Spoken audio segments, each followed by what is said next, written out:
श्रीशैलेशदयापात्रं धीभक्त्यादिगुणार्णवं यतीन्द्रप्रवणं वन्दे रम्यजामातरं मुनिं लक्ष्मीनाथसमारम्भां नाथयागुणमध्यमाम् अस्मदाचार्यपर्यन्तां वन्दे गुरुपरम्परां यो नित्यमच्युतपदाम्बुजयुग्मरुक्मं व्यामोहतस्तदितराणि तृणाय मेने अस्मद्गुरोर्भगवतोऽस्य दयैकसिन्धोः रामानुजस्य चरणौ शरणं प्रपद्ये।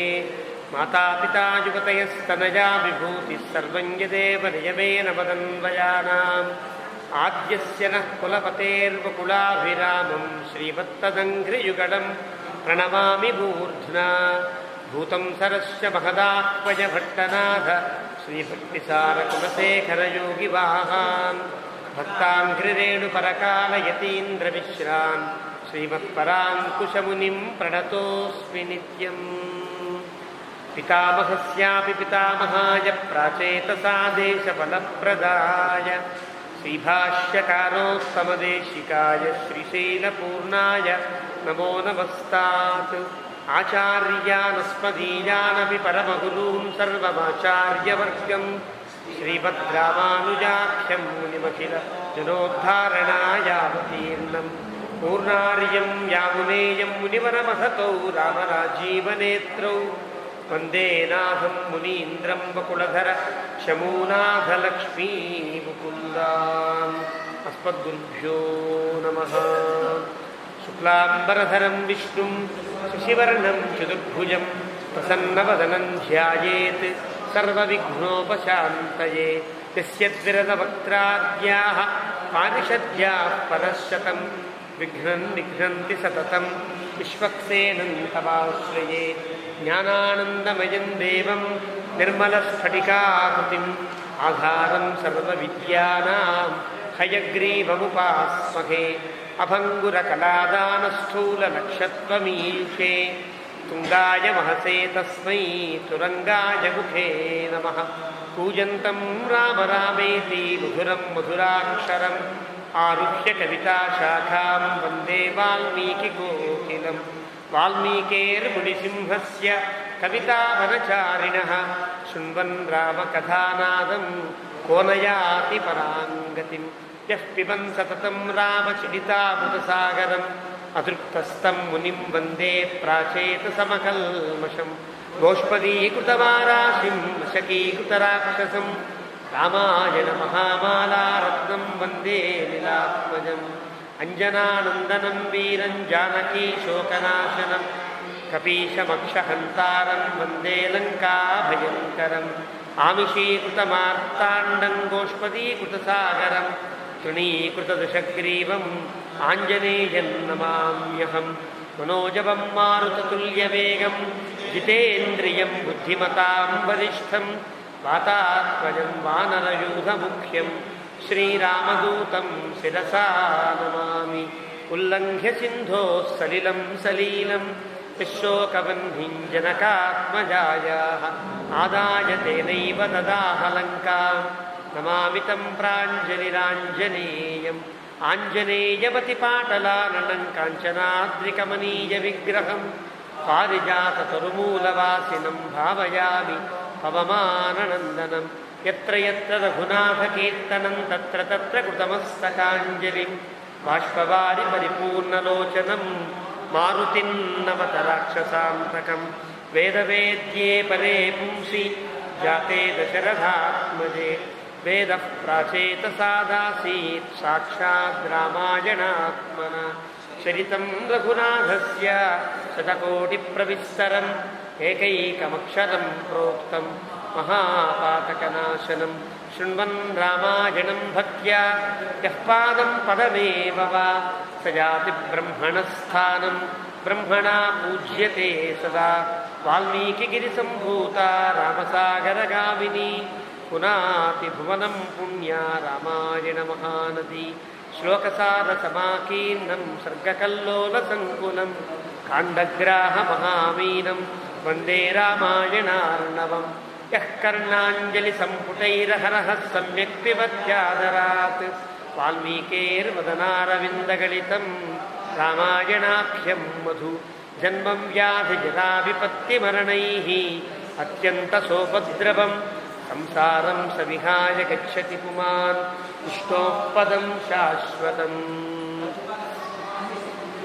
సమమధురోపలతార్థవాక్యబద్ధం రఘువరచరితం మునిప్రణీతం దశశరథశ్చ వహన్ నిశామయధ్వం శ్రీరాఘవం దశరథాత్మజమప్రమేయం సీతాపతిం రఘుకులాన్వయరత్నదీపం ఆజానుబాహువరవిందదలాయతాక్షం రామం నిశాచర వినాశకరం నమామి. వైదేహీ సహితం సురద్రుమతలే హైమే మహామండపే మధ్యే పుష్పకమాసనే మణిమయే వీరాసనే సుస్థితం అగ్రే వాచయతి ప్రభంజనసుతే తత్వం మునిభ్యః పరం వ్యాఖ్యాంతం భరతాదిభిః పరివృతం రామం భజే శ్యామలం.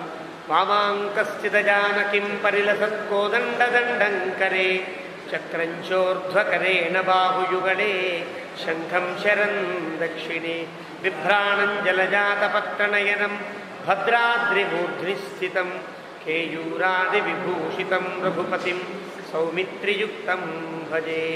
ఆపదామపహర్తారం దాతారం సర్వసంపదాం లోకాభిరామం శ్రీరామం భూయో భూయో నమామ్యహం. తపస్వాధ్యాయనిరతం తపస్వీ వాగ్విదాంబరం నారదం పరిపప్రచ్ఛ వాల్మీకిర్మునిపుంగవం ధర్మాత్మా సత్యసంధశ్చ రామో దాశరథిర్యది పౌరుషే చ ప్రతిద్వంద్వః శరైనం జహి రావణిం. సకృదేవ ప్రపన్నాయ తవాస్మీతి చ యాచతే అభయం సర్వభూతేభ్యో దదామ్యేతద్వ్రతం మమ. ధ్యాయే భద్రాద్రివైకుంఠరామం సీతారమాన్వితం శంఖచక్రధనుర్బాణధరం సౌమిత్రిసేవితం. శ్రీరామాయ నమః. శ్రీమతే రామానుజాయ నమః. భగవద్బంధువులరా, భద్రాచల శ్రీ సీతారామచంద్ర మహాప్రభు యొక్క దివ్యానుగ్రహం చేత ఆ స్వామి త్రేతాయుగంలో అవతరించిన విలంబినామ సంవత్సరాన్ని పురస్కరించుకుని మనం ప్రారంభించినటువంటి నిరవధిక రామాయణ ప్రవచన లహరిలో ఒక ఏడాది పూర్తయి రెండవ ఏట మనం అరణ్యకాండలో ప్రవేశించాం. అరణ్యకాండ చాలా గొప్ప కాండ. రామచంద్రమూర్తి యొక్క అవతార పరమార్థమును కొనసాగించిన కాండ, మోక్షప్రధానమైన కాండ అని పెద్దలు దీన్ని చాలా గొప్పగా వ్యాఖ్యానం చేస్తారు. ఏ కాండ కాకాండే గొప్ప. సాధారణంగా మనం అనుకుంటున్నాం అరణ్యకాండ, యుద్ధకాండ ఏముంటుందండి, అరణ్యంలో వర్ణన, యుద్ధంలో యుద్ధం వర్ణన అని మాత్రమే అనుకుంటాం. కానీ ప్రతి కాండలో కూడా చాలా విలువైన, చాలా గొప్ప గొప్ప అంశములను ప్రస్తావిస్తారు. జరిగిన కథని వాల్మీకి మన కంటికి చిత్రగోచరమయ్యేటట్లుగా చేస్తారు. వాల్మీకి వంటి మహాకవి ఇంకొకరు ఉండే అవకాశం లేదు. కారణం, వాల్మీకి స్వతహాగా తపశ్శక్తి వల్ల ఏర్పడ్డ ఒక అద్భుతమైనటువంటి ప్రతిభ అయితే, బ్రహ్మ సరస్వతులు ఇద్దరి యొక్క వరము తనకు. అదిగాక పితరం రోచయామాస తదా దశరథన్ నృపం. భగవంతుడు శ్రీమన్నారాయణుడు దేవతలందరి ప్రార్థన చేత రాముడుగా తాను పుట్టడానికి దశరథ మహామునిని, దశరథ మహారాజుని ఎన్నుకున్నాడు. ఎవరైనా ఎన్నుకుని పుడతారా? నేను ఈ నాన్న కడుపునే పుట్టాలి, ఈ అమ్మ కడుపునే పుట్టాలని ఎవరైనా అనుకోగలుగుతారా? ఆయన అజాయమాన బహుధా విజాయతే అని పుట్టుకలేనివాడు కావడం చేత ఎలాగైనా పుట్టదలచినవాడు ఏ రకంగా ఏ క్రిమికీటకంలో పుట్టినా ఆ కీటకం అద్భుతమై ప్రకాశించేటట్లుగా ఉండే జన్మ రహస్యము కలిగిన వాడు కావడం చేత ఈ దశరథుణ్ణి నేను తండ్రిగా ఎన్నుకుంటున్నా, ఈయన గర్భానే పుడతా, కౌసల్య గర్భానే పుడతా అని చెప్పాడు. పితరం రోచయామాస తదా దశరథం నృపం. అలా అనుకుని పుట్టాడు. మరి రాముడెవరు? వేదవేద్యుడైన వాడే రాముడై పుట్టాడని స్కందపురాణంలో పరమశివుడు చెప్పాడు.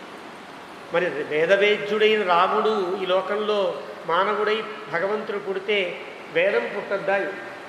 వేదము మళ్ళీ పుట్టాలి కదా. కాబట్టి ఆ వేదము కూడా మళ్ళీ పుట్టింది. ఎలా పుట్టింది?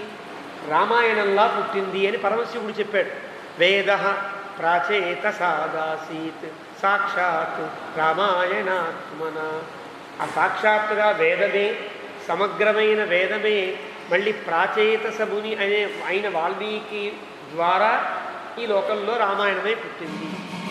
ఎలాగైతే రాముడు భగవంతుడు పితరం రోచయామాస అనుకున్నాడో, వేదము కూడా పితరం రోచయామాస తదా ప్రాచేతసముని, ప్రాచేతసమునిని తన తండ్రిగా భావించి వేదము పుట్టింది. కాబట్టి వేదం పుడితే, వేదమే రామాయణం అయితే, వేదంలో ఏ అక్షరము వృధా కానైతే, వేదములో ప్రతి అక్షరము భగవంతుని యొక్క నామమే అయినట్లుగా రామాయణములో కూడా ఏ అక్షరము వృధా కాదు, ప్రతి అక్షరము భగవన్నామం. ఇది ఎవరు చెప్పారు? వేదములో ఉండే అక్షరములను పదములను వాక్యములను పనసలను అనువాకములను కాండలను అన్నింటినీ కూడా జాగ్రత్తగా వివేచించిన పాణిని మహర్షి చెప్తాడు. వేదాక్షరాణి యావంతి పఠితాని ద్విజోత్తమై తావంతి హరినామాని కీర్తితాని న సంశయ. వేదంలో ఒక్క అక్షరం మీరు జాగ్రత్తగా చెప్పినా ఆ ప్రతి అక్షరము కూడా హరినామమే అని ఎవరు చెప్తారు? పాణిని మహర్షి చెప్తాడు. వేదమునకు ప్రాతిశాఖ్య రాసినటువంటి పాణిని మహర్షి చెప్తాడు. కాబట్టి వేదంలో ఉండే ప్రతి అక్షరము భగవన్నామమే అయినట్లుగా రామాయణంలో ఉండే ప్రతి అంశము భగవంతుని యొక్క తత్వానికి సంబంధించింది. చివరికి రావణాసుని పొగిడే సందర్భంలో కూడా ఉండే పదములు కూడా భగవద్గీతనే చెప్తారు. రామాయణంకు ఉండే గొప్పతనం. అలా పెద్దలు రామాయణంలో ప్రత్యక్షరమును కూడా ఏకైక అక్షరం పుంసాం మహాపాతక నాశనం, ప్రతి అక్షరము కూడా మనందరికీ సకల పాపాలని పోగొడుతుంది అని రామాయణం యొక్క మహాత్మ్యంలో చెప్తారు. అలా అంత గొప్ప రామాయణంలో అరణ్యకాండ మరీ గుండె వంటి కాదు. ఒక గుండె ఏ విధంగా అయితే శరీరంలో ప్రధానమైనటువంటి ప్రయోజనాన్ని, ప్రధానమైనటువంటి క్రియని అవలంబిస్తుందో, ఈ అరణ్యకాండ కూడా రాముని కథను మలుపు తిప్పేటట్టుగా ఉంటుంది అని అరణ్యకాండ చాలా గొప్ప కాండ అని చెప్పారు. అలాంటి గొప్ప కాండలో అగస్త్య మహాముని సేవించారు. వారు చెప్పినట్లుగా పంచవటి ప్రాంతానికి చేరుతూ జటాయువును కలిశారు. జటాయువుతో పాటు ఆ పంచవటిలో ఉండడానికి రాముడు నిర్ణయించుకుని పంచవటికి వచ్చేటప్పటికీ ఇంత కథ అయ్యేటప్పటికీ లక్ష్మణస్వామికి చాలా చిన్నపాటి ఒక అతిశయం ప్రారంభం. అతిశయం అంటే చిన్నపాటి గర్వం వచ్చింది. ఇక్కడ చెప్తున్నాడు వాల్మీకి, అథ పంచదశ సర్గ తత పంచవటీం గత్వా నానావ్యాళ మృగాయుతాం ఉవాచ భ్రాతరం రామ సౌమిత్రిం దీప్తతేజసం. మంచి తెలియని ఒక పెద్ద శక్తి ప్రవేశించినట్టుగా లక్ష్మణస్వామి అయ్యాడు. కారణం, అగస్త్య మహాముని రాముడు రావడం నాకు ఆనందంగా ఉంది, లక్ష్మణ నువ్వు రావడం ఇంకా ఆనందంగా ఉంది అనేటప్పటికీ పెద్దవాడు పొగిడారనుకో ఎలా ఉంటుంది? ఇక నా అంతవాడు లేడని కాళ్ళ దగ్గర వేసినట్టుగా ఉంటుంది కదా. లక్ష్మణస్వామికి అలాంటి ఒక చిన్న పొడ చూపి, అంటే నేను లేకపోతే సీతారాములకు సుఖమే లేదా, వాళ్ళు చక్కగా ఉండలేదేమో అన్నంతగా నేను గొప్ప రక్షకుణ్ణి వీళ్ళిద్దరికీ అన్న చిన్న భావం కలిగింది. అది గమనించాడు రాముడు. చిన్న ప్రవర్తనలో తెలుస్తుంది. ఎప్పుడైనా సరే మనిషిలో ఉండేటువంటి భావం వాడు ఆ వ్యక్తి దగ్గర ప్రవర్తించే ప్రవర్తనలో ఏదో బయటపడే అవకాశం ఉంది. అలా లక్ష్మణస్వామిని చూడగానే రాముడు కనిపించింది. ఓహో, లక్ష్మణుడికి చిన్నపాటిది ఏదో ప్రారంభం అయింది అనుకున్నాడు. అది గర్వమా, మన వంటి గర్వమా అంటే కాదు. ఇక్కడి నుంచి మహర్షులు కూడా ఎవరి దగ్గర ఉండరు. ఇంతకుముందు మహర్షుల ఆశ్రమాల్లో దిగినప్పుడు ఏదో ఒక మహర్షి, ఇదిగో సమిధలండి మీరు హోమం చేసుకోండి, ఇదిగో కాస్త పుష్పాలు నేను తెచ్చుకున్నాను కొంచెం మిగిలాయి మీకు ఇస్తున్నాను అంటూ ఇచ్చేవారు. సమిధలు, పుష్పాలు, దర్భలు, ప్రసాదాలు ఇవన్నీ లక్ష్మణస్వామితో నిమిత్తం లేకుండానే మహర్షి పాపం సప్లై చేశారు. ఇక్కడి నుంచి లక్ష్మణస్వామికి ఉండే గర్వం ఏంటి? అహం సర్వం కరిష్యామి జాగ్రత్త స్వపతశ్చతే. తన అరణ్యానికి ముందు బయలుదేరి ఒక మాట చెప్పాడు. ఏమని? అన్ని పనులు నేనే చేస్తా, నువ్వు పడుకున్నా మేలుకొని ఉన్నా అన్ని సేవలు నావే అని బయలుదేరితే పాపం అన్ని సేవలు చేసే సందర్భాలు అన్ని చోట్ల రాలా లక్ష్మణస్వామి. ఇక నుంచి ఈ అరణ్యంలోకి ఏ ఒక్క మహర్షి పురుగు కూడా రాదు. ఎందువల్ల? ఇది రాక్షస భూయిష్టమైనటువంటి ప్రాంతం. ఇక్కడ నేను, వదిన గారు, అన్నగారు తప్ప ఇంకెవరూ ఉండరు. వదిన గారి చేత పని చేయించుకోడు, అన్నయ్య పని చేయడానికి వీల్లేదు, నేను ఉన్నాను కాబట్టి వాడిద్దరి సేవ నాదే అనే గర్వం కాదు. అది వ్యాఖ్యానం. కన్నీ నేనే, రాముడికన్నీ నేనే చెయ్యాలి అనే చిన్నపాటి ఒక విధానం ఏర్పడగానే రాముడు అంటున్నాడు, ఉవాచ భ్రాతరం రామ. రామ అంటే ఆనందింపచేయువాడు అని అర్థం, రమింపచేయువాడు అని అర్థం, లేదా తాను రమిస్తూ ఉన్నవాడు నేను అర్థాలు కదా. చిన్నపాటి సంతోషం కలిగింది రాముడికి, కానీ లక్ష్మణస్వామికి ఒక పాఠం చెప్పాలి. లక్ష్మణస్వామి ఉండేటువంటి ఆ తీరు కొంచెం తగ్గించవలసిన అవసరం ఉంటుంది అని అంటున్నాడు. ఆగతాస్మ, వచ్చేసాను లక్ష్మణ.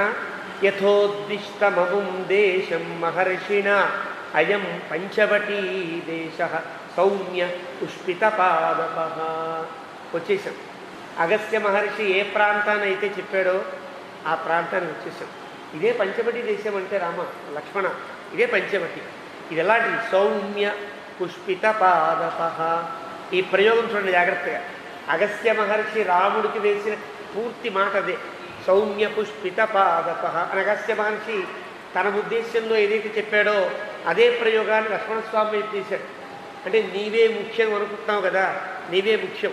సౌమ్య పుష్పితపాదప, ఈ పంచవటికి వచ్చాం అని ఊరుకోల.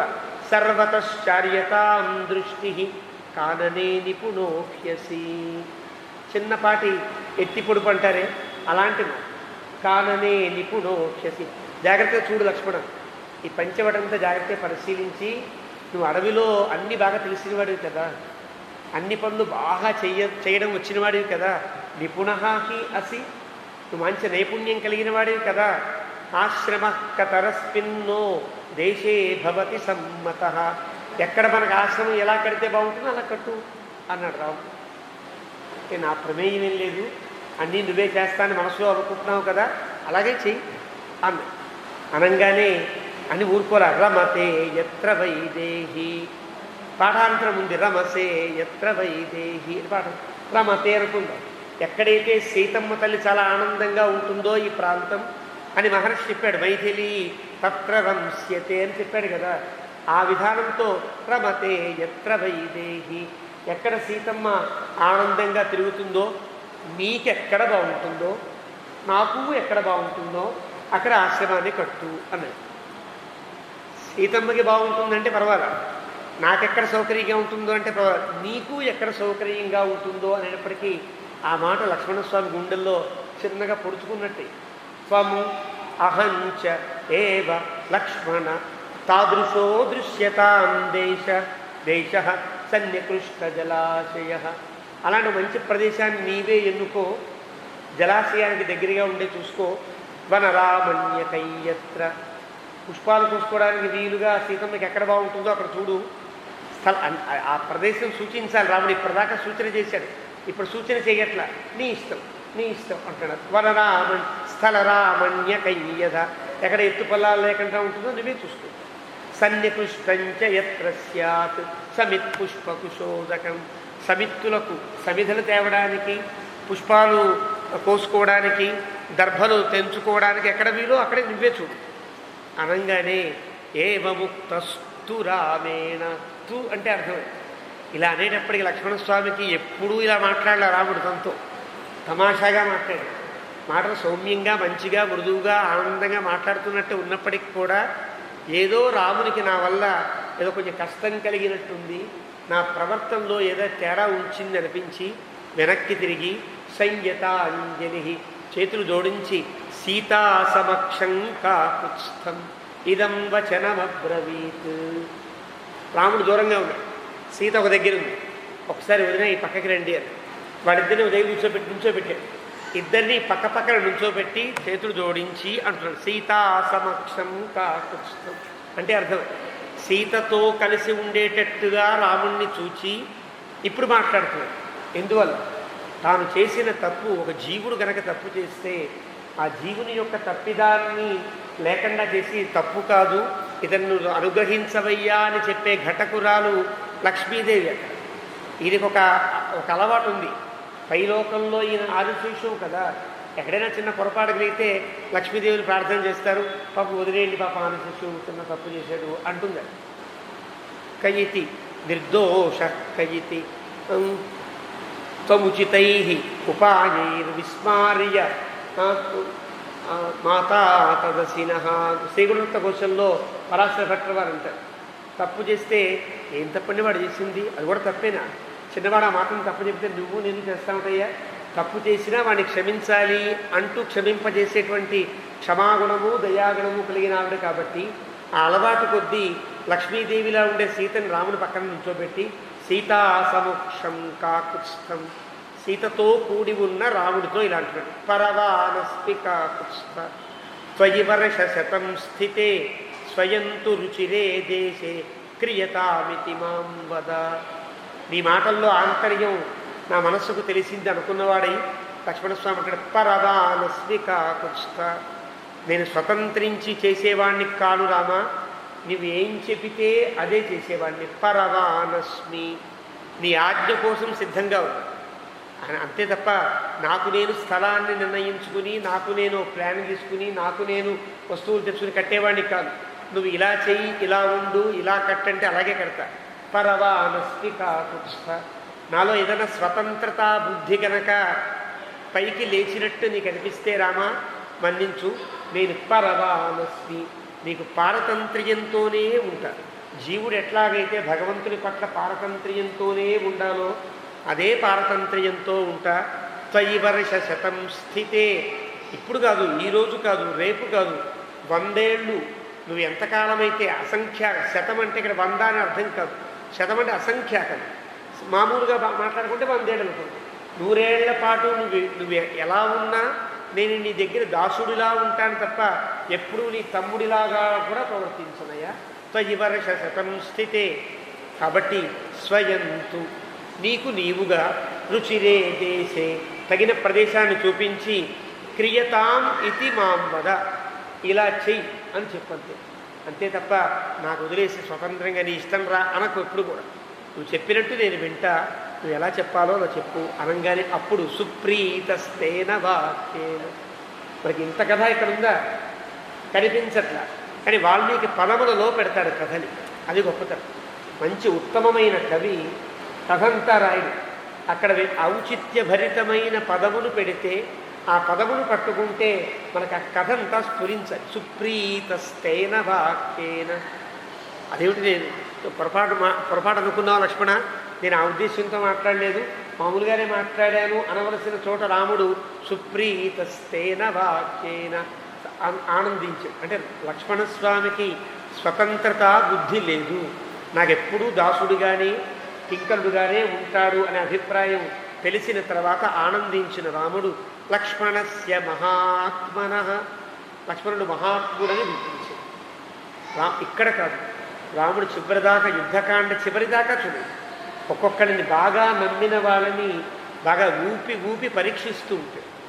హనుమంతుణ్ణి పరీక్షిస్తాడు, సుగ్రీవుణ్ణి పరీక్షిస్తాడు, విభీషణుణ్ణి పరీక్షిస్తాడు, అందరినీ పరీక్షిస్తాడు. ఆ పరీక్షించే విధానం తమాషాగా ఉంటుంది. కిష్కింధాకాండలో ఆ ఘట్టం చాలా అద్భుతమైన ఘట్టం మనకు వాల్మీకి అందిస్తారు, అక్కడ మనం చెప్పుకుందాం. సుగ్రీవుణ్ణి పరీక్షించే విధానమే చాలా అత్యద్భుతమైనటువంటి విధానం. ఇక్కడ లక్ష్మణస్వామి కూడా చిన్న కదలిక మాట మనస్సులో ఊపి, లక్ష్మణస్వామి సరిగా ఉన్నాడా లేదా, మనస్సులో భావం మారిందా లేదా అని చిన్నగా టెస్ట్ చేశాడు రాముడు. ఆ టెస్ట్ కూడా లొంగకుండా ఉన్నాడు కాబట్టి లక్ష్మణస్య మహాత్మన, లక్ష్మణస్వామి బాగున్నాడు అనిపించింది. విమృశన్ రోచయామాస, ఆనందించి దేశం సర్వగుణాన్వితం, మెల్లగా లక్ష్మణస్వామి చేపట్టుకుని వచ్చి అలా చూపించాడు ఈ ప్రదేశాన్ని. సతం రుచిరమాక్రమ్య దేశమాశ్రమ కర్మణి, ఎక్కడ కుటీరం కట్టాలో, ఎక్కడ పర్ణశాలను కట్టాలో ఆ కట్టడానికని హస్తౌ గృహీత్వా హస్తేన, ఇలా అన్నాడు కదా లక్ష్మణస్వామి. ఆ 2 చేతులు తమ చేతితో పట్టుకున్నాడు, ఈజీ కదా, 2 చేతులు దూరంగా ఉంటే 2 చేతులతో పట్టుకోవాలి. అంటే అప్పటిదాకా వెనకాల తిరుగుతూ జోడించే ఉన్నాడనమాట లక్ష్మణస్వామి.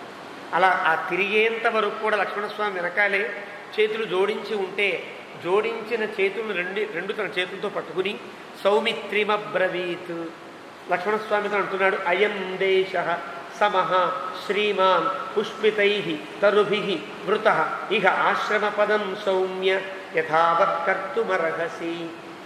ఒక ప్రదేశం తీసుకొచ్చాడు, సమతలంగా ఉంది. అయం దేశ సమః, ఇక్కడ చాలా బాగుంది లక్ష్మణ. శ్రీమాన్, అందంగా ఉంది ఈ ప్రాంతం. పుష్పితై తరుభి వృత, అంటే పుష్పించిన తరువులు చెట్లన్నీ కూడా చుట్టూ ఉన్నాయి కదా, ఇక్కడ బాగుంటుంది. ఇహ ఆశ్రమ పదం, ఇక్కడ కుటీరాన్ని కట్టు. యథావత్ కర్తుమర్హసి, యథావత్ అనే పదం. యథావత్ అని ఎందుకు ప్రయోగించాలి అంటే, చిత్రకూటం దగ్గర కుటీరం కట్టేటప్పుడు రాముడు దగ్గరుండి కట్టించాడు. ఈ కొలతతో ఇలా గుంజపాతు, ఇలా ఆకులు వెయ్యి, ఇలా తాటితో కట్టు, ఇంత లోతు తీయి, ఇవన్నీ చెప్పాడు కదా. ఆ ప్రకారంగా యథావతు, ఇంతకుముందు నేను చెప్పా కదా, ఆ ప్రకారంగా కట్టు అని చెప్పాడు. చెప్పిన తర్వాత ఇయమాదిత్య సంకాశై పద్మై సురభిగంధిభి అదూరే దృశ్యతే రమ్య పద్మినీ పద్మశోభిత. ఆదిత్య సంకాశై పద్మై, సూర్య భగవాను యొక్క కిరణముల చేత ప్రకాశించే పద్మములు కలిగి సువాసనలను వెదజల్లేటువంటి చిన్న సరస్సు ఇక్కడ ఉంది. దాన్ని మనం పద్మ సరస్సు అని అంటాం. మన పర్ణశాల దగ్గర ఉండే సీతమ్మ వాగు, అదే ఆ పద్మ సరస్సు అని పేరు. ఆ పద్మ సరస్సును చూపించాడు. పెద్ద దూరంలో లేదు పద్మ సరస్సు, మనకి దగ్గరగా హాయిగా స్నానం చేయడానికి వీలుగా ఉన్నది. పద్మిని పద్మశోభిత, పద్మిని పద్మములతో ఉన్నది అని ఒక అర్థం అయిపోయింది. పద్మములతో ఉండే నదిని, ఒక సరస్సునే పద్మిని అని అంటారు. మళ్ళీ పద్మశోభిత అని పదం దేనికి, పద్మములతో ఉండే కొలను అని చెప్పి మళ్ళీ పద్మములతో ఉంటుంది చెప్పక్కర్లా. కానీ ఎందుకంటే ఇక్కడ వ్యాఖ్యాత చెప్తారు, పద్మయా శోభిత పద్మశోభిత. లక్ష్మీదేవి అయిన సీతమ్మ తల్లికి స్నానము చేయడానికి, కాలకృత్యమును తీర్చుకోవడానికి వీలైన ప్రాంతమై సీతమ్మకు ప్రత్యేకంగా ఈ సరస్సు వినియోగిస్తుంది అని చెప్పడం ఆంతర్యంగా పద్మశోభిత అని చెప్పారు. మనం స్నానం చేయడానికి కాదు, సీతమ్మ స్నానం చేయడం. మనం స్నానం చేయడానికి గోదావరి నది పక్కన ఉంటుంది. ఈ పద్మ సరస్సు సీతమ్మ స్నానం చేయడానికి, సీతమ్మకు ఆనందాన్ని కలిగించడానికి పద్మ సరస్సు. కాబట్టి పద్మిని పద్మశోభిత. ఇప్పటికీ మన పర్ణశాల దగ్గర సీతమ్మ స్నానం చేసిన చోటని, రాముడు రాతి సింహాసనం చూపిస్తున్నామే, పారంపరికంగా వచ్చినటువంటి ఒక అభిప్రాయం. మనకి నిజమా కాదా అంటే రుజువులు చూపించే అవకాశం మన దగ్గర లేకపోయినా పారంపరికంగా వచ్చేదాన్ని విశ్వసించి తీరాలి. అలాగా మనకి పద్మ సరస్సు కనిపిస్తుంది. యథాఖ్యాతం అగస్త్యేన మునినా భావితాత్మన ఇయం గోదావరి రమ్య పుష్పితై తరుభిర్వృత. ఆ మహర్షి అగస్త్య మహర్షి ఎలా చెప్పాడో అలాగే ఈ ప్రాంతం అంతా చాలా అందమైనటువంటి పుష్పములతో నిండి ఉంది. గోదావరి అత్యంత సమీపంలో ఉంది. ఇయం గోదావరి, ఇయం అంటే పక్కనే గోదావరి. మన పర్ణశాలకు కూడా పద్మ సరస్సు దూరంగా ఉంటుంది, గోదావరి దగ్గరలో. ఇయం గోదావరి, అదేమో అదూరే దృశ్యతే తాత రమ్య. పద్మ సరస్సు కోసమేమో అదూరే అన్నాడు, అంటే మరీ దూరం కాకుండా ఉంది. గోదావరి దగ్గరే ఉంది. అందుకే మన పర్ణశాల ప్రాంతం వాసుదాసు గారు దీన్ని నిర్ణయిస్తూ ఈ పదప్రయోగములన్నీ వారు ఉటంకిస్తారు. పంచవటి నాసిక దగ్గర ఉన్న పర్ణశాల నిజమైనదా, భద్రాచలం దగ్గర ఉన్న పర్ణశాల నిజమైనదా అనే విషయంలో మనకి మహారాష్ట్ర వాళ్ళకి ఒక సంవాదం ఉంది. అది అని వాళ్ళు అంటారు, కాదు మాదే అని మనం అంటాం. ఇది నిజమా కాదా అని వావిలకొలను సుబ్బారావు గారని మహానుభావుడైన వావిలకొలను సుబ్బారావు గారు కాబట్టి వాసు దాసు గారు అని పేరు. ఆయన శ్రీ వైష్ణవ ప్రపన్నుడు.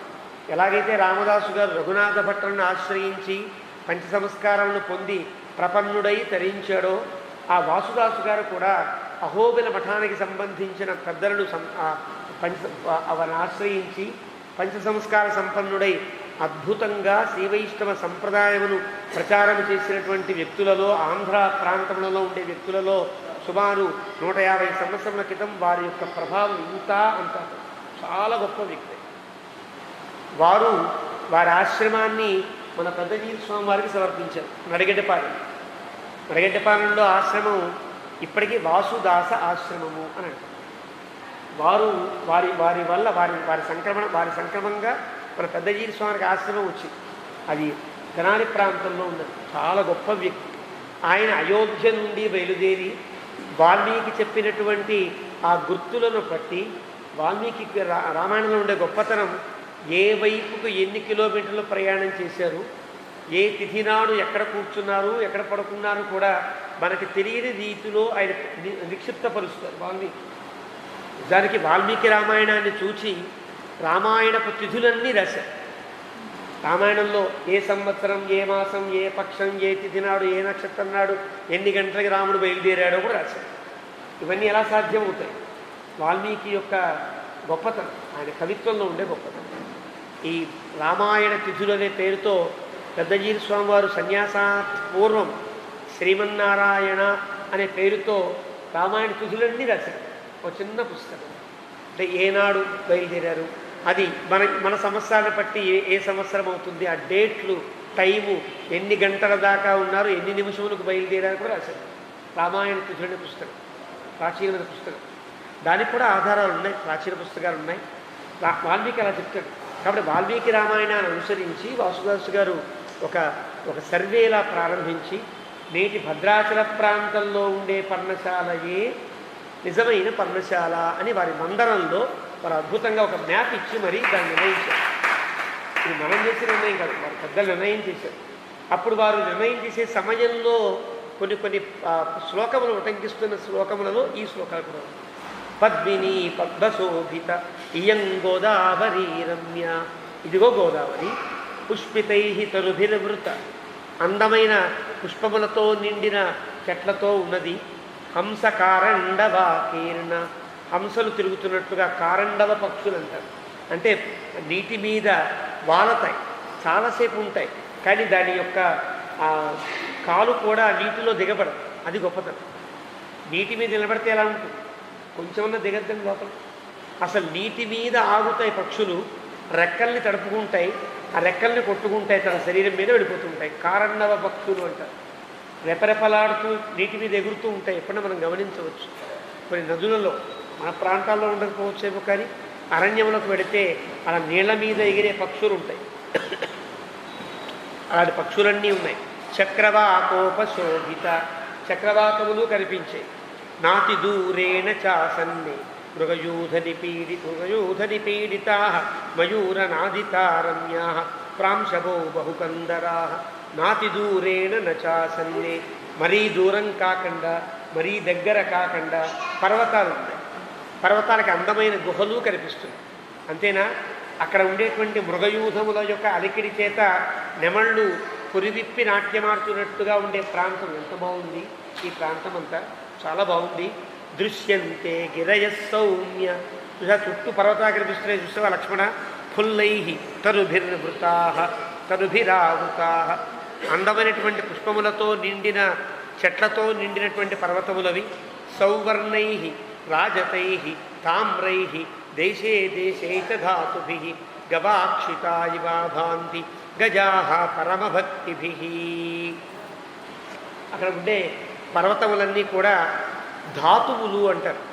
ధాతువులంటే పర్వతములలో పుట్టే రసాయనిక చర్య వలన ఏర్పడే. బంగారం కూడా పర్వతముల్లో జరిగే రసాయనిక చర్య వల్ల ఏర్పడేదే. బంగారం అంటే ప్రత్యేకంగా మనం తయారు చేసేది కొన్ని బంగారాలు ఉంటే ఉండొచ్చు కదా, కానీ రాళ్లల్లో, కొండల్లో పుడతాయి. కొండల్లో ఉండేటువంటి అనేక రకాల మిశ్రమములు కలిసి మట్టి, కొన్ని జీవకణములు అన్నీ కలిసి బంగారంలా రూపాంతరం చెందుతూ ఉంటాయి. ఎక్కడ మీకు బంగారపు కొండ, ఆస్ట్రేలియా వెళ్ళినప్పుడు 2002లో అక్కడ బెలారెట్ అనే ప్రాంతం, బెలారెట్ అనే ప్రాంతంలో బంగారపు కొండలు, అంటే కొండలో బంగారం పుట్టే చోటు మేము వెళ్ళాం. నేను వెళ్ళాను. చూసినప్పుడు ఆ కొండల మధ్యలో బంగారం మెరుస్తూ ఉంటుంది. దాన్ని వాళ్ళు తవ్వుతారు, తవ్వి అక్కడ ప్రాసెస్ చేయడం అంతా మనకు చూపిస్తారు. దానికి ఆ బంగారం కడగడానికి దానిలో ఉండే మట్టి, రాళ్ళు అన్నీ ఉంటాయి. బంగారం ఒక ముద్దలా ఉండదు. ఇక్కడ కొంచెం, మళ్ళీ రాయి, మళ్ళీ మట్టి, మళ్ళీ చెట్లు, మళ్ళీ రాయి, ఇలా ఉంటుంది బంగారం.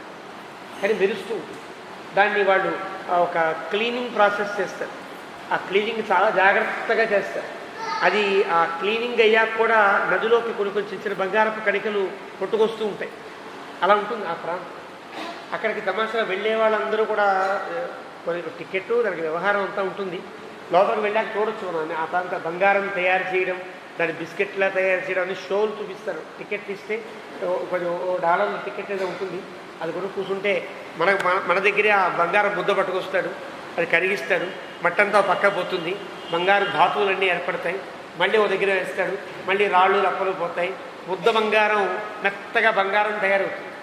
దాన్ని మెల్లగా తీసి మన కళ్ళ ముందు ఏదో చేసి తమాషగా అలా చేసి కాఫీ వడబోసినట్టుగా వడబోసి వేసి బిస్కెట్ చూపిస్తాడు. అదొక సుమారు ఒక 40 నిమిషాలు సేపు పడుతుంది ఆ షో అంతా కూడా. చూసాం అక్కడ ఆ కడిగేటప్పుడు ఆ నదిలో కొట్టుకొస్తుంటాయి బంగారం ముక్కలు, మీకు దొరికితే ఎరుకోవచ్చు. ఇంకా అక్కడికి వెళ్ళిన వాళ్ళంతా అక్కడే ఉంటారు ఎక్కువ. అందరం వెతికాం, ఎవ్వరికీ ఏం దొరకదు. దొరకకుండా వాళ్ళు జాగ్రత్త పడతారు. ఒక్క పిత్తర కూడా పోకుండా ఉంటుంది. అలా దొరికిన వాళ్ళని మన ఫోటో తీసి అక్కడ పెడతారు. ఇంకో వీడికి ఇంత బంగారం దొరికింది అని పెడతారు. అలా తమాషాగా ఉంటుంది. ఎందుకు చెప్పారంటే ఈ బంగారములు ధాతువులు అన్నీ కూడా రాళ్లలో కొండల్లో రసాయనిక చర్య వల్ల ఏర్పడే ధాతువులు అంటారు. గైరికాది ధాతువులు అంటారు. అలా అవన్నీ ఉన్నాయి. సౌవర్ణై తెల్లగా ఉంటాయి కొన్ని. మీకు ఎప్పుడన్నా ఇప్పుడు పోయే కానీ నాపరాళ్ళు వేసినప్పుడు మీరు ఎప్పుడైనా గమనించి ఉంటారు. గతంలో నాపరాళ్ళు ఉండేవి. నాపరాళ్ళలో చిన్న చిన్న అభ్రకల్లా బంగారంలో మెరిసే చిన్న చిన్న రాళ్ళ గుర్తులు ఉంటాయి. అవన్నీ కూడా మనకు కనిపిస్తూ ఉంటాయి. నాపరాళ్ళలో నాపరాళ్ళలో మనం గమనించవచ్చు. ఇవన్నీ ధాతువులు అంటారు. ఇలా కొన్ని తెల్లగా ఉండేవి, కొన్ని ఎర్రగా రాగిలా ఉండేవి, కొన్ని బంగారంలా ఉండేవి. అవన్నీ ఆ కొండల మీద కనిపిస్తూ ఉంటే ఆ కొండల మీద సూర్యకిరణాలు పడ్డాయి, మెరుస్తూ ఉంటుంది కదా. ఎంత బాగుందో చూసావా లక్ష్మణ. సౌవర్ణై రాజతై తామ్రై దేశే దేశే చ ధాతుభి. ఇలా ఉంది. ఎలా ఉంది ఆ ప్రాంతం? గవాక్షితా ఇవాభాంతి గజా పరమభక్తిభి. ఆ కొండలా ఉంటే కొండ మీద ఏనుగులు ఉంటాయి కదా. ఏనుగు ఎక్కడ ఉంటుందో ఆ ఏనుగు వల్ల ఆ వెనకాల ఉండే ఆ బంగారపు ఆ కాంతి కనిపించదు. చుట్టూ కాంతి కనిపిస్తుంది, మధ్యలో ఏనుగు ఉందనుకోండి, ఎలా ఉందంటే అది కిటికీల్లా ఉంది, మూసిన కిటికీల్లా ఉంది. అలా ఉంది. గవాక్షిత ఇవాభాంతి గజాహ పరమభక్తిభి తాళై తమాలైశ్చ. ఇక్కడి నుంచి వర్ణిస్తున్నాడు వాల్మీకి. సాలవృక్షములు తాళవృక్షములు, మద్ది చెట్లు, మామూలుగా తాడి చెట్లు, తమాల వృక్షములు అంటే నీటి చీకటి మాను చెట్లు, ఖర్జూర చెట్లు, పనస, ఆమ్రకం అంటే దాన్ని మామిడిలో ఒక జాతి ఆమ్రకం అంటారు. అలా ఆమ్రకం, నివారై నేలకందుకు చెట్లు, దివిసై తుడికి చెట్లు, పున్నాగై పొగడ చెట్లు, ఇలా అన్ని చెట్లతో నిండి ఉంది. చూతై ఇదొక రకం మామిడి చెట్టు అండి. ఆమ్రకమన్నా మామిడే, చూతమన్నా మామిడే. ఇదొక రకం. అంటే రకరకాల మామిడి చెట్లు ఉంటాయి కదా. మీరు ఎప్పుడన్నా కంచి వెళ్ళినప్పుడు ఏకాంబరేశ్వర స్వామి సన్నిధి అని దాన్ని భూలింగంగా భావిస్తారు. పంచభూతలింగములలో దాన్ని పృథివీలింగంగా భావిస్తారు. అక్కడే నీలాతుండ పెరుమాళ్ళని దివ్యదేశం కూడా అక్కడ దగ్గరలో ఉంటుంది. అక్కడ ఒక మామిడి చెట్టు, ఒక పెద్ద చెట్టు, దానికి 4 కొమ్మలు ఉంటాయి. 4 కొమ్మలు కాసే పళ్ళు 4 రకాలుగా ఉంటాయి. ఒకే చెట్టు, ఒక పండు ఒకలా, ఒకటి తీయగా, ఒకటి పుల్లగా, ఒకటి ఏదో ఉంటాయి తమాషా. దానికి ఏకాంబ్ర ఈశ్వర సన్నిధి అని పేరు. అది శైవులందరికీ కూడా, శైవులకి స్వార్థులకి అది పంచభూతలింగాల్లో పూజనీయ క్షేత్రం. అలాగా మామిడిలో ఉండే తేడాలు కొన్ని ఉంటాయి కదా. ఆమ్రకై శూతై ఇదొక రకం మామిడి. అశోకై అశోక వృక్షం, తిలకై తిలక వృక్షములు అంటారు. చంపకై మన సంపెంగ చెట్టు, కేతకై మొగలి చెట్లు, ఇవన్నీ కూడా ఉన్నాయి. పుష్ప గుల్మలతో పేతై పుష్పములు కనిపిస్తున్నాయి, చక్కటి లతల పొదలు కనిపిస్తున్నాయి. తై తరుభిరావృతా అవన్నీ ఆ ప్రాంతంలో ఉన్నాయి.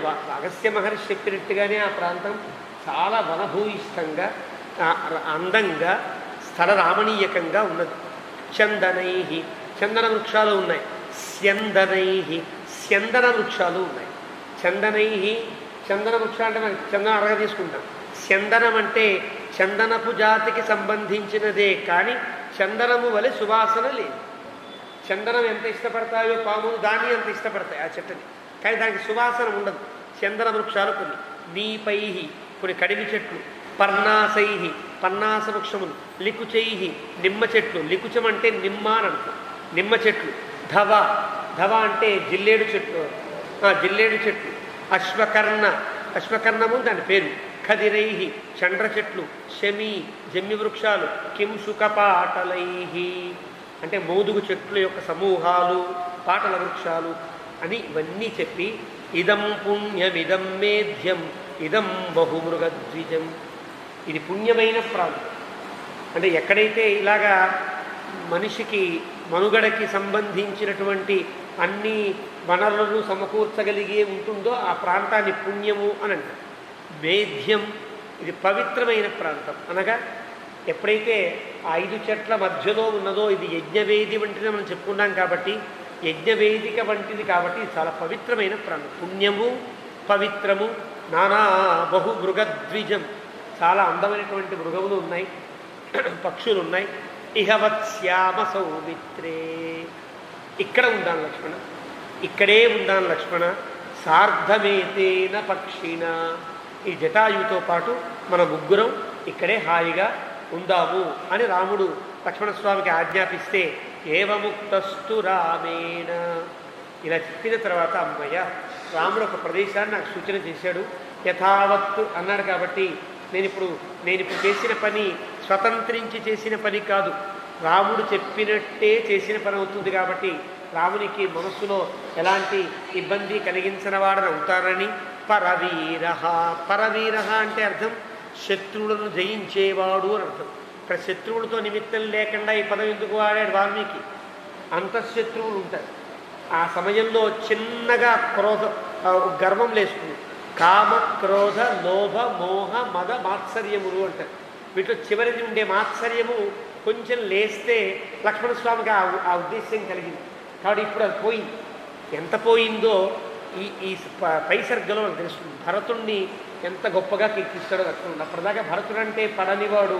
లక్ష్మణస్వామి ఈ దెబ్బతో రాముడిచ్చిన గుణపాఠంతో ఎంతో సౌమ్యుడై భరతుని కూడా చాలా గొప్పగా పొగిడేంతగా, భరతుడిని పొగుడుతుంటే రాముడు ఆనందపడిపోయి ఇంకా పొగుడు లక్ష్మణ, ఇంకా పొగుడు అంటాడు. పై సర్గలో చూడొచ్చు మనం. అంటే అంత గొప్పవాడు అవుతాడు. అంటే అది పరవీర, తనలో ఉండే శత్రువును జయించాడు. ఇప్పటిదాకా పాపం ఆయన కామం లేదు, క్రోధం ఉంటుంది, సమయానికి తగినట్టుగా ఉంటుంది. క్రోధం లేదు, మోహం లేదు, దేని మీద లోభం లేదు. ఇది నాకే, అన్ని రాముడికేనా, ఇది నాకు వద్దా, అన్ని గౌరవాలు రాముడికేనా, నేను గౌరవించబడద్దా అనే ఉద్దేశ్యం కూడా లేదు పాపం. కామ క్రోధ లోభ మోహ మదము లేదు. మాత్సర్యము కొద్దిగా పెరిగింది, అది రాముడు తుంచివేశాడు. ఇప్పుడు నిష్కల్మష హృదయుడై ఉన్నాడు. అంటే ఇంతకుముందు కల్మషంగా ఉన్నాడని అనుకోవడానికి అవకాశం లేదు. ఇది ఒక గుణపాఠం. కాబట్టి లక్ష్మణస్వామి ఇప్పుడు పరవీర, ఎలాంటి మనస్సులో ఎంత జరిగినా కూడా ఎలాంటి చెడు గుణము వ్యాపించని శుద్ధ అంతఃకరణ జీవుడై ఉన్నాడు లక్ష్మణస్వామి. అది లక్ష్మణస్వామి గొప్పతనం అని వాల్మీకి పరవీర అని చెప్పాడు. అచిరేణ ఆశ్రమం భ్రాతు చకార సుమహాబల, సుమహాబల సమర్థుడైన వాడు కావడం చేత రాముని యొక్క అవసరం కూడా లేకుండా, ఇది వరకు చిత్తకూడందని కట్టేటప్పుడు రాముడు కొన్ని జుంగలను అందించాడు. ఇదిగో ఈ కర్ర పెట్టు, ఇదిగో ఈ ఆకు పెట్టాడు. ఇప్పుడు రాముడితో అవసరం లేకుండా తానొక్కడే అచిరేణ తుకానేన అచిరేణ ఆశ్రమం భ్రాతు, చాలా తక్కువ సమయం రాముడు లక్ష్మణస్వామి కలిసి కట్టిన కుటీరం కంటే అతి తక్కువ సమయంలో లక్ష్మణుడు చాలా ఉత్సాహంగా సుమహాబల భ్రాతు చకార, తన అన్నయ్య కోసమని కట్టాడు కుటీరం. అంటే అర్థమేంటో పై రాముడి మాటల్లో తెలుస్తుంది. తన కోసం కట్టల, తనకంటూ ఆ ఆశ్రమంలో ఆ కుటీరంలో ఏ సౌకర్యము పెట్టుకోలే. రాముడికి ఏ సౌకర్యాలు కావాలో, సీతమ్మకి ఏ సౌకర్యాలు కావాలో ఇవన్నీ గుర్తించిన వాడు కావడం చేత సీతారాములు మాత్రమే ఉండడానికి వీలుగా కుటీరం కట్టాడు. అది అర్థం. భ్రాతుశ్చకార సౌమిత్రి, అన్నయ్య కోసం కట్టాడు అంటే అర్థం అది. తమ కోసం కట్టాడు అనొచ్చు కదా, వాల్మీకి చెప్పాల. భ్రాతుశ్చకార అంటే లక్ష్మణస్వామి గుండెల్లో ఈ పర్ణశాల లోపల నేను ఉండకూడదు, నేను బయట చెట్ల కింద ఉండవలసిన వాడిని అనే అభిప్రాయం ఉన్నదన్న మాట. అది రాముడి మాటలో మనకు తెలుస్తుంది. ఎలా కట్టాడో మళ్ళీ వాల్మీకి చెప్తున్నాడు. ఆయన కట్టేశాడు. కట్టిన తర్వాత వాల్మీకి వర్ణిస్తాడు మన కోసం అని. పర్ణశాల సువిపుల. ఈ ఈ వర్ణనలో మొట్టమొదటి పేరు పర్ణశాల కాబట్టి ఈ ప్రాంతంలో ఉండే పెద్దలంతా ఈ ప్రదేశానికి పర్ణశాల అని పేరు పెట్టడానికి కారణం. పెద్దలు పేరు పెట్టారంటే ఎంత విలువైన భావం ఉంటుందో గుర్తించాలి. కాబట్టి అక్కడ ఉటజమని పెట్టచ్చు, రామ కుటీరమని పేరు పెట్టచ్చు కదా. అవి పెట్టకుండా ఆ క్షేత్రానికి పర్ణశాల అని పేరు ఎందుకు పెట్టారు? వాల్మీకి ఆ పర్ణశాలను వర్ణించేటప్పుడు, ఆ కుటీరాన్ని వర్ణించేటప్పుడు మొట్టమొదటగా వాడిన పదము పర్ణశాల సువిపుల. ఇది గుర్తించిన మన పెద్దలు, ఇక్కడ ఉండేవారి పెద్దలు, మన పూర్వులంతా కలిసి ఈ క్షేత్రానికి పర్ణశాల అని పేరు పెట్టారు. అది మన పెద్దల గొప్పతనం కాబట్టి ఒకసారి వాళ్ళని అభినందించవలసినదిగా కూర్చున్నాం. ఎందుకంటే వాళ్ళు పేర్లు పెట్టారంటే అది రాముడికి పెట్టినా ప్రాంతములకు పెట్టినా ఎంతో భావన ఉంటే తప్ప, గాంభీర్యమైన భావన లేకుండా కొత్త కొత్త పేర్లు పెట్టడం సరదాగా ఎవరూ పెట్టరు. ఆ పేరు వల్ల చరిత్ర తెలియాలి, ఆ పేరు వల్ల అక్కడ ఉండేటువంటి మాహాత్మ్యం తెలియాలి, ఆ పేరు వల్ల భవిష్యత్ తరంలో పేరును పట్టి చరిత్ర తవ్వగలిగేటట్లుగా అది తీగ వలె ప్రకాశించాలి. అందుకు పేర్లు పెడతారు.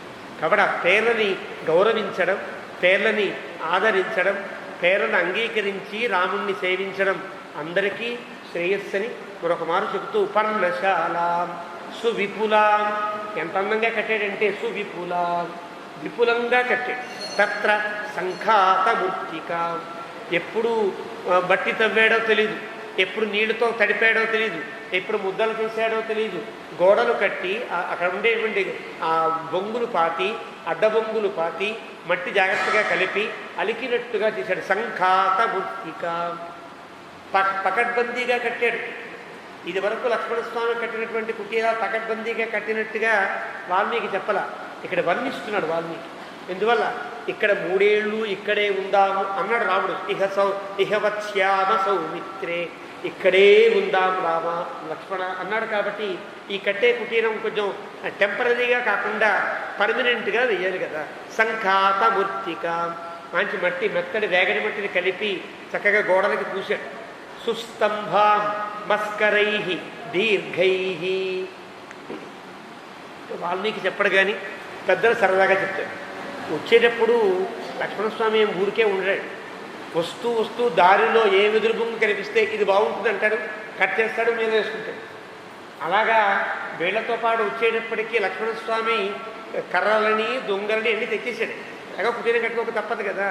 కాబట్టి సుస్తంభాం మస్కరై దీర్ఘై, చాలా దీర్ఘములుగా ఉండే వెదురు బొంగులు పడు. మస్కరం అంటే వెదురు, వెదురు అర్థం. మస్కరమన్నా, వంశమన్నా, వేడువన్నా వెదురు బొంగులకు పేరు. మస్కరై, పెద్ద పెద్ద ఈ బొంగులు పట్టుకొచ్చాడు. కృతవంశాం సుశోభనాం. వాటికి మళ్ళీ ఆ వెదురు బొంగుల్ని చీల్చి అడ్డకర్ర కట్టాలి కదా. ఒక గోడలు ఇవ్వాలంటే దీనికి జాయింట్ చేస్తూ తడికల్లినట్టుగా అల్లాలి కదా, అలా అల్లాడు. శమీష అలా కట్టి అంటే నిలువుగా నిలబెట్టిన బొంగులు, ఆ పైన అడ్డంగా వేసినటువంటి కర్రలు వేసి ఆ పైదాకా కుటీరం స్కెల్టన్గా కట్టి, అస్థిగా కట్టి, ఆ పైన శమీషాకాభి. మొట్టమొదట జమ్మి చెట్ల యొక్క కొమ్మలన్నీ నరుకొచ్చాడు. జమ్మాకు ఎంత ఉంటుంది? ఇంతే ఉంటుంది, చిన్న చిన్న ఆకు జమ్మాకు. కానీ ఆకు మీద ఆకు ఉండి దగ్గరగా మీరు కొమ్మ వేస్తే అందులో గాలి కూడా వెళ్ళకుండా ఉండేటట్టుగా ఆపుతుంది. స్లాబ్ వేసేటప్పుడు మన వాళ్ళు ఏం చేసుకుంటారు? కర్రలు కట్టి ఏదో కట్టి దాంట్లో ఆకులు వేసి నానా రకరకాలు చేస్తారు. సిమెంట్ పోసి ఏదో కంకర వేసి చేస్తారే. ఆ పకడ్బందీగా అంటే ఒక ఇంజనీరింగ్ పద్ధతిలో కట్టినట్టుగా అక్కడ సేతువు కట్టినప్పుడు కూడా వాల్మీకి ఇలాగే చెప్తాడు. శమీషాఖాభి. జమ్మి చెట్ల ఆకులు ముందు కొమ్మలన్నీ వేశాడు కింద. అవి చాలా దట్టంగా లోపలికి గాలి వెళ్తూ ఎండ కూడా వాన పడకుండా చేస్తాయి. శమీషాఖాభి ఆస్తీర్య దృఢ పాశాదపాశిత. మళ్ళీ అవి లేవకుండా మళ్ళీ కర్రలు వేసి కట్టేశాడు. లోపల ఉంటాయి, మళ్ళీ కర్రలు వేసి కట్టాడు. ఆ కర్రల పైన కుశ కాశ శరై పర్ణై సుపరిచ్ఛాదితాంతథ 3 రకాల దర్భలు కప్పాడు. రెల్లుగడ్డి, కాశదర్భ, కుశము దర్భలు. అంటే కింద కాశదర్భ వేశాడు, పైన రెల్లుగడ్డి వేశాడు, పైన దర్భలు వేశారు. పనసాక తింటే ఇంకా పైనుంచి ఏం పడినా లోపలికి వాన పడదు, ఎండ పడదు, సుఖంగా స్లాబ్ వేసిన ఇల్లులా ఉంటుందన్నమాట. కుశకాశ చరై పర్ణై సుపరిచ్ఛాదితాంతదా, చాలా పకడ్బందీగా పైన ఆచ్ఛాదనంతా వేశాడు. సమీకృత తలాం రమ్యాం, కింద కొంచెం ఎత్తు పొలాలుగా ఉంటే అవన్నీ ఫ్లోరింగ్ అంటాం కదా, అయిపోయాక ఫ్లోరింగ్ చేసుకోవాలి. పై పని అయిపోయింది, కింద ఫ్లోరింగ్ కూడా చేశాడు. రమ్యాంచక, చాలా అందంగా చేశాడు. లఘు విక్రమ, లఘు విక్రమ అంటే కొద్దిగా విక్రమము కలిగిన వాడు అర్థం కాదు, అనాయాసమైన పని చెయ్యగలిగిన వాడు అర్థం. లఘు విక్రమ అని సుందరకాండలో హనుమంతుడు కూడా వాల్మీకి వర్ణిస్తాడంటే ఏ పనినైనా తక్కువ శ్రమతో చెయ్యగలిగిన వాడు అని అర్థం. ఒక్కొక్కళ్ళు ఇది మొయ్యాలనుకోండి, అబ్బా అని మూసేవాళ్ళు ఒకరు ఉంటారు, అనాయాసంగా మూసేవాళ్ళు ఉంటారు కదా. తక్కువ శ్రమతో ఎక్కువ పని చేయగలిగిన వాళ్ళని లఘు విక్రముడు అని అంటారు. లఘు విక్రమ నివాసం రాఘవస్యార్థే ప్రేక్షణీయమనుత్తమము. అలా కుటీరం కట్టాడు, నివాసాన్ని. ఎవరి కోసం కట్టాడు? రాఘవస్యార్థే, రాముడి కోసమనే కట్టాడు. అది అర్థం. అని సగత్వా లక్ష్మణ ప్రేక్షణీయమనుత్తమం. చూస్తే ఎంత బాగా కట్టాడో, అద్భుతం. అంటే అప్పటిదాకా సీతారాములు ఇక్కడ లేరు, ఎక్కడున్నారు? ఒక చెట్టు కింద కూర్చోబెట్టారు. లక్ష్మణస్వామి పడే కష్టమంతా రాముడికి తెలియదు, సీతకి తెలియదు.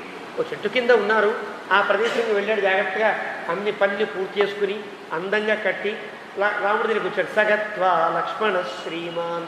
అప్పటిదాకా వీళ్ళు గోదావరి నదీ సమీపంలో ఎక్కడో కూర్చున్నారు, విహరిస్తున్నాడు. సీతారాములు ఇద్దరు దంపతులు కదా, విహరిస్తున్నారు. వెళ్ళాడు లక్ష్మణస్వామి, గోదావరిలోకి వెళ్ళి శ్రీమాన్ అంటే చాలా గొప్ప ఐశ్వర్యవంతుడు. లక్ష్మణస్వామి ఐశ్వర్యవంతుడు, పాపం నౌకరు చేసినట్టుగా, సేవకుడు చేసినట్టుగా ఒక బంట్రోతులా ఇక్కడ పనిచేస్తూ ఉంటే ఎంత గొప్ప ఐశ్వర్యం అండి అంటాడు వాల్మీకి. అంటే ఏది ఐశ్వర్యం? భగవంతునికి సేవ చేయగలగడం, పెద్దలకు సేవ చేయగలగడమే గొప్ప ఐశ్వర్యం. ఇది రామాయణంలో మనకు కనిపిస్తుంది అన్ని చోట్ల కూడా. శ్రీమాన్ ఎంత గొప్ప ఆనందాన్ని పొందాడో ఈ పదంతో చెప్పాడు. ఇప్పటిదాకా రాముడికి అన్ని పనులు చేయగలిగే అవకాశం దొరకల, ఇప్పుడు దొరికింది. తానే స్వయంగా ఎవరితో నిమిత్తం లేకుండా అహం సర్వం కరిష్యామి అన్నట్టుగా సర్వము తానే చేశాడు. శ్రీమాన్ నదీం గోదావరీం తదా, గబబా గోదావరిలో దిగాడు, గబా ముడిగేశాడు. స్నాత్వా 4 ముడకలు వేసేసి పద్మాని చాదాయ, అడ్డు పద్మములు కోసుకున్నాడు. సఫల కొన్ని పళ్ళు దారిలో కనిపించాయి, ఆ పళ్ళన్నీ కోసుకొచ్చాడు.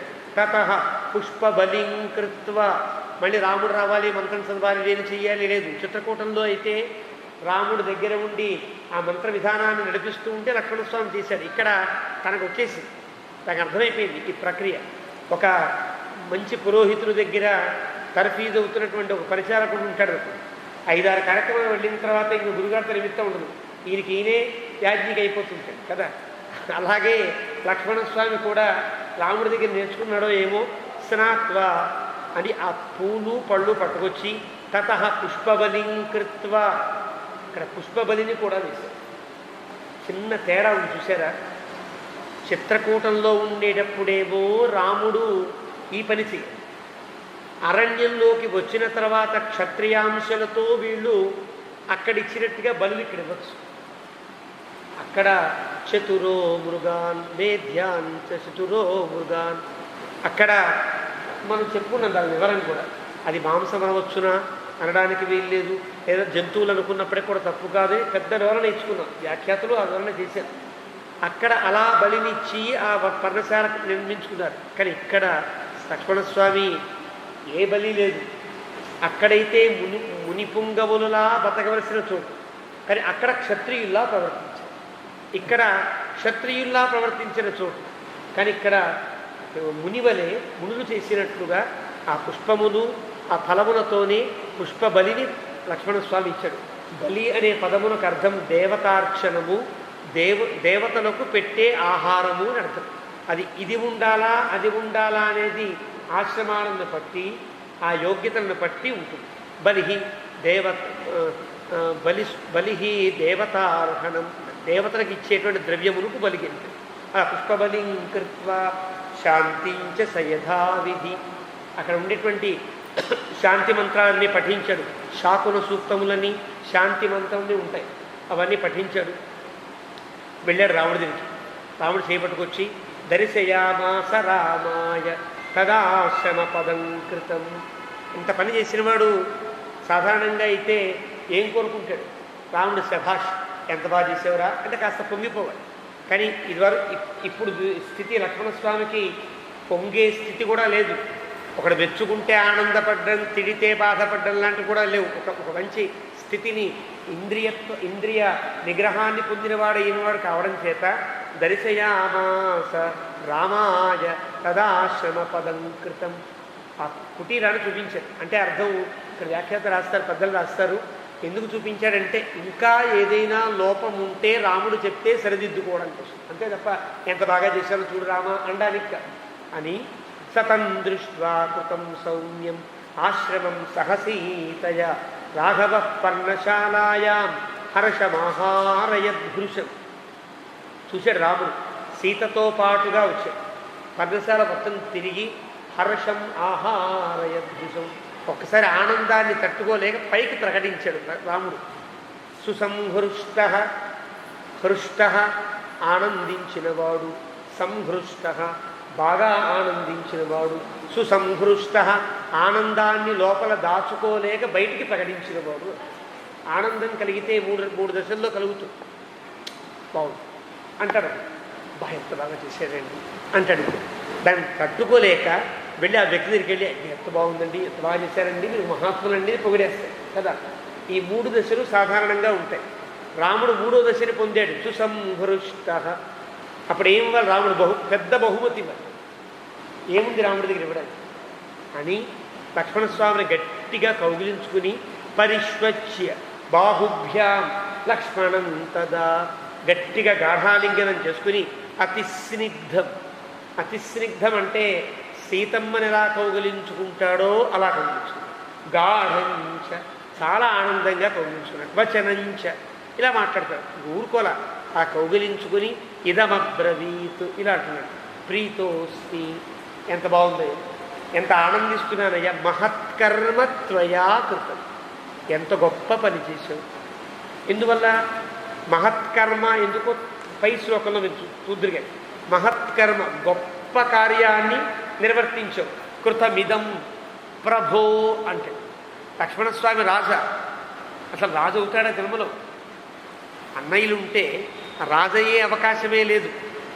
రాముడు ప్రత్యేకంగా యవరాజ్య పట్టాభిషేకం చేస్తానన్నా నా వద్దు మొర్రో అన్నవాడు లక్ష్మణస్వామి. కానీ ఇక్కడ రాముడు ప్రభో అని కీర్తిస్తాడు, ఓ రాజా అని కీర్తిస్తాడు. ఏమిటి ప్రభో ప్రయోగంలో ఉండే తాత్పర్యం? నాకు మా నాన్న ఎంతో, నువ్వంత. ఈ మాట తన పైన చెప్తాడు. ప్రభో ఓ రాజా అని సంబోధిస్తాడు అని ఒక అర్థం. రెండవది, నీవు నాకు ప్రభో అన్ని పనులు చేయడానికి సమర్థుడవు అని. ప్రభ అనే శబ్దం ప్రభవతి, ప్రభవతీతి ప్రభువు. ప్రభవతి తగిన సమర్థునికి ప్రభువు అని పేరు. నువ్వు సమర్థుడవి అని కీర్తించినట్టు లెక్క. నీవు నాకు తండ్రి వంటి వాడివి అని కీర్తించినట్టు లెక్క. తమ్ముండి తండ్రి అంటాడా రాముడు? అంటే అన్నాడు. ఇక్కడ చూడు, ప్రదేయో ఎన్నిమిత్తంతే పరిష్వంగోమయా కృత.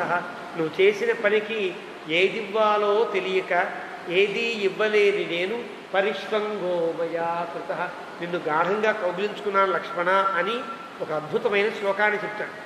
ఈ శ్లోకాన్ని తనిశ్లోకి వంటి తత్వదీపిక వంటి గ్రంథములలో గొప్పగా ఈ శ్లోకాన్ని ఉటంకిస్తారు. భావజ్ఞేన కృతజ్ఞేన ధర్మజ్ఞేన చ లక్ష్మణ త్వయా పుత్రేణ ధర్మాత్మ రసంవృత్త పితా మమ. భావజ్ఞేన, భావజ్ఞేన అంటే నా భావము తెలిసిన అయినవాడిని కావడం చేత ఒక అర్థం. భావజ్ఞేన అన్నాడు తప్ప నా భావన అల్లా రాముడు.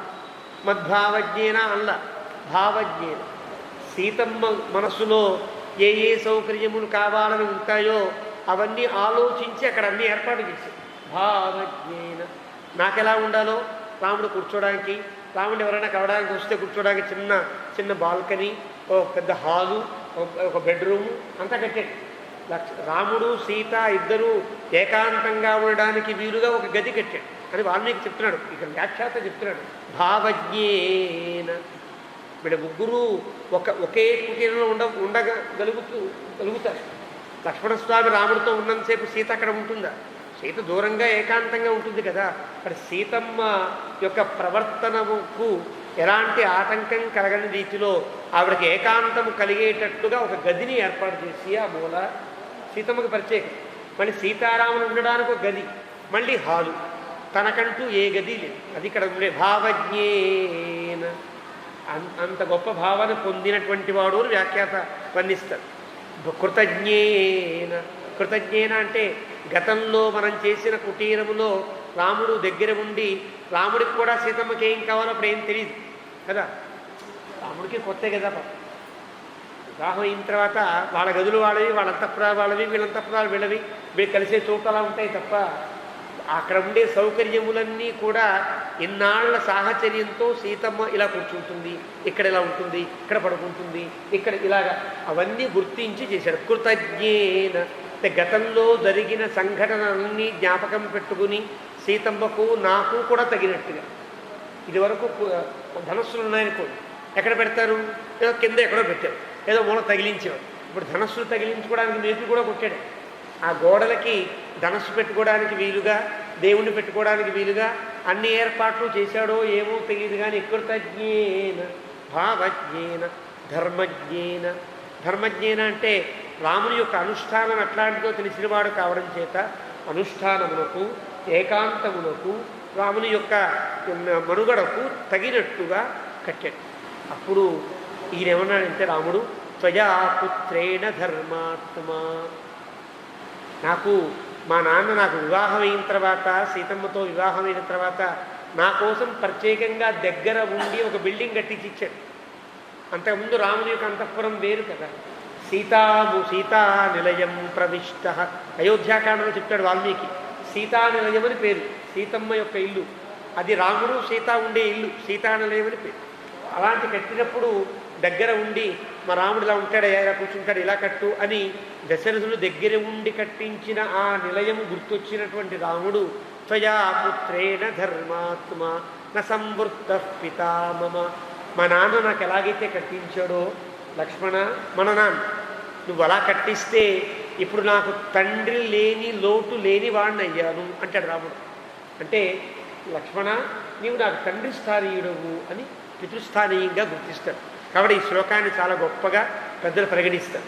ఏవం లక్ష్మణ భుక్త్వాతు, ఇలా లక్ష్మణస్వామితో మాట్లాడి రాఘవో లక్ష్మీవర్ధన,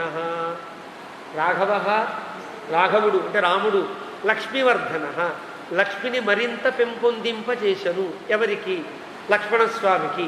ఇప్పటిదాకా వాల్మీకి లక్ష్మణస్వామిని వర్ణిస్తూ ఏం చెప్పేవాడు? లక్ష్మణో లక్ష్మి సంపన్న అనేవాడు. లక్ష్మి బాగా కలిగినవాడు అంటే ఐశ్వర్యము బాగా కలిగినవాడు లక్ష్మణుడు అని పదప్రయోగం చేసేవాడు. ఇక్కడ రాముడికి లక్ష్మీవర్ధన అంటే ఈ ఒక్క మాటతో లక్ష్మణస్వామి స్థాయి పెరిగిందన్నమాట కదా. ఇప్పటిదాకా లక్ష్మణస్వామికి ఉండే స్థాయి వేరు, ఇప్పుడు ఉండేటువంటి స్థాయి లక్ష్మీవర్ధన. లక్ష్మణస్వామికి స్థాయిని పెంచి తన తండ్రితో సమానంగా పరిగణించగలిగేటువంటి ఒక యోగ్యతను రాముడు ప్రసాదించాడు. లక్ష్మణస్వామి అంత గొప్ప యోగ్యుడయ్యాడు. కంచిత్ కాలం సధర్మాత్మ, చాలా కాలం అక్కడ హాయిగా గడిపారు. ధర్మాత్మ సీతయా లక్ష్మణేన చ, సీతతో లక్ష్మణస్వామితో అన్వాస్యమానోన్యవసతు, చాలా సుఖంగా. స్వర్గలోకే యథామరః, స్వర్గలోకంలో యథా ఎలాగైతే అమరః దేవత అని, నిజానికి అమరః అంటే ఇంద్రుడు అని అర్థం కాదు. అమరః అంటే దేవతలు సామాన్యవాచకం. సామాన్యవాచకంగా ఎక్కడైనా దేవుడు అని చెప్పామనుకో, ఎవరా దేవుడు? అగ్నిదేవుడా, ఇంద్రదేవుడా, బ్రహ్మదేవుడా, ఇంకో దేవుడు ఎవరవుతారు? ఏ పదము చెప్పకుండా దేవుడు అంటే జగత్కారణమైన దేవుడు అర్థం, అంతే కదా. మరి ఇక్కడ వాల్మీకి ఏం చెప్పాడు? యథామరః స్వర్గలోకే యథామరః, స్వర్గలోకంలో ఎలాగైతే దేవుడు ఉంటాడో అని. స్వర్గం అంటే ఏమిటో కూడా మనకి అరణ్యకాండ ప్రారంభంలో మనం చెప్పుకున్నాం. స్వర్గం అనగా వ్యాఖ్యాతలు వర్ణిస్తారు, సువర్గం స్వర్గం అవుతుంది. వేదంలో సువర్గం వా ఏతే ఏంటి అని సువర్గం అని విరళంగా చెప్తారు. సువర్గం అంటే అన్నింటికంటే గొప్ప స్థానం ఏదో అది. అది భగవంతుడు ఉండే పరమపదము అని అంటారు. ఇక్కడ స్వర్గం అనే పదమునకు అక్కడ ఉండే సందర్భాన్ని బట్టి అర్థం చెప్పాలి. ఆత్మ అనే పదమునకు సందర్భాన్ని బట్టి అర్థం చెప్పాలి. నా ఆత్మ దీన్ని భావించలేదు అంటే అక్కడ ఆత్మ అంటే మనస్సు అని అర్థం. అలాగే ఆత్మ పదమునకు శరీరమని, మనస్సని, బుద్ధి అని, ఆ జీవుడని, దేవుడని ఇలాక అర్థాలు ఉంటాయి. అక్కడ ఉండే సందర్భాన్ని బట్టి అర్థాన్ని స్వీకరించాలి.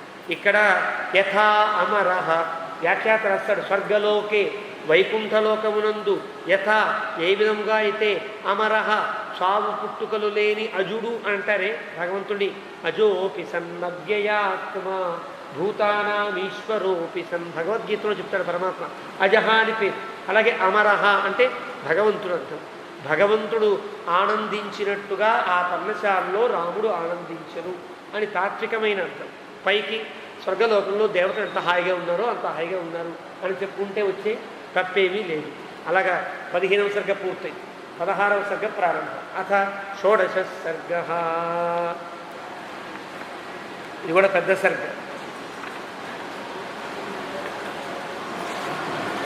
43 శ్లోకాల దాకా ఉంది.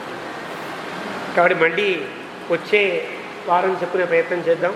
వచ్చే బుధవారం నాడు ఉండకపోవచ్చు, తర్వాత మళ్ళీ ఆదివారము శనివారము కూడా ఉండకపోవచ్చు. కాబట్టి మధ్యలో ఉండే గురు శుక్రవారములలో మనం ఈ ప్రవచనాన్ని కొనసాగించే ప్రయత్నం చేద్దాం. మనకి భాగ్యాన్ని కలిగించినటువంటి వాల్మీకి మహర్షికి, రామచంద్ర మహాప్రభుకి, పెద్దలకి ధన్యవాదాలు సమర్పిస్తూ ఏవమే తత్పురావృత్తం ఆఖ్యానం భద్రవస్తువః ప్రవ్యాహరత విస్రత్ బలం విష్ణో ప్రవర్ధతాం లాభస్తేషాం జయస్తేషాం కుతస్తేషాం పరాభవః ఏషామిందీవరస్యామో హృదయస్థో జనార్దనః కాలే వర్షతు పర్జన్యః పృథివీ సస్యశాలినీ